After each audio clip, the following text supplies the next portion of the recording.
ഇപ്പോൾ ജാസ്മിന്റെ കാര്യം ആലോചിച്ച് നോക്കുകയാണെങ്കിൽ ജാസ്മിൻ ഇടുന്ന വീഡിയോസ് എല്ലാം തന്നെ പെട്ടെന്ന് വൈറലാകുന്നുണ്ട്. ചുരുക്കി പറഞ്ഞാൽ തൊട്ടതെല്ലാം പൊന്നി എന്ന് പറഞ്ഞ പോലെയാണ് ഇപ്പോൾ ജാസ്മിന്റെ അവസ്ഥ. ഇൻസ്റ്റഗ്രാമിലാവട്ടെ യൂട്യൂബിലാവട്ടെ ജാസ്മിൻ പങ്കുവെക്കുന്ന വീഡിയോസ് എല്ലാം കാണാനായിട്ട് ഇഷ്ടം പോലെ ആരാധകരാണ് കാത്തിരിക്കുന്നത്. എന്താ വെച്ചാൽ ബിഗ് ബോസിലായിരുന്ന സമയത്ത് ജാസ്മിൻ ഒരുപാട് വിമർശിക്കുന്ന ആളുകളുണ്ടായിരുന്നു.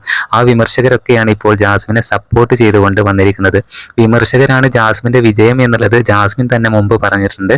നമ്മളെ വെറുക്കുന്ന അല്ലെങ്കിൽ നമ്മളെ ഹേറ്റേഴ്സ് ആണ് നമ്മളുടെ വിജയത്തിന്റെ ഒരു പരിധി വരെ സഹായിച്ചിട്ടുള്ളത് എന്ന് ജാസ്മിൻ തന്നെ ലൈവിൽ വന്ന് പറഞ്ഞിട്ടുണ്ടായിരുന്നു. എന്തായാലും ഇതേ സെയിം അവസ്ഥ തന്നെയാണ് ഗബ്രിക്കും നല്ല ഉയർച്ചയാണ് ഇപ്പോൾ ഉള്ളത്. ജാസ്മിനുമായിട്ടുള്ള ആ ഒരു കൂട്ടുകെട്ട് തുടർന്നതുകൊണ്ട് ഗബ്രിയും നല്ല ഉയരങ്ങളിലെത്തി. അതിനുള്ള ഒരു പ്രത്യേക തെളിവാണ് ഇപ്പോൾ സിജോയുമായിട്ടുള്ള ആ റീൽസിന്റെ കാര്യം. സിജോ ജാസ്മിനുമൊത്തുള്ള റീൽസ് പങ്കുവെച്ചതോടുകൂടെ സിജോക്ക് ഇൻസ്റ്റഗ്രാമിലാകട്ടെ ഇഷ്ടം പോലെ ഫോളോവേഴ്സാണ് കൂടിയത്. അതുപോലെ സിജോയുടെ യൂട്യൂബ് ചാനലിലും ഒരുപാട് ഫോളോവേഴ്സ് കൂടിയിട്ടുണ്ട്. അപ്പോൾ ജാസ്മിനെ സപ്പോർട്ട് ചെയ്യുന്നവർക്കും നല്ല ഉയർച്ചയാണ് എന്നുള്ളതിന് തെളിവാണിത്. എന്തായാലും പുതിയ അപ്ഡേറ്റുകൾക്കായി നമ്മുടെ ചാനൽ മറക്കാതെ സബ്സ്ക്രൈബ് ചെയ്യൂ.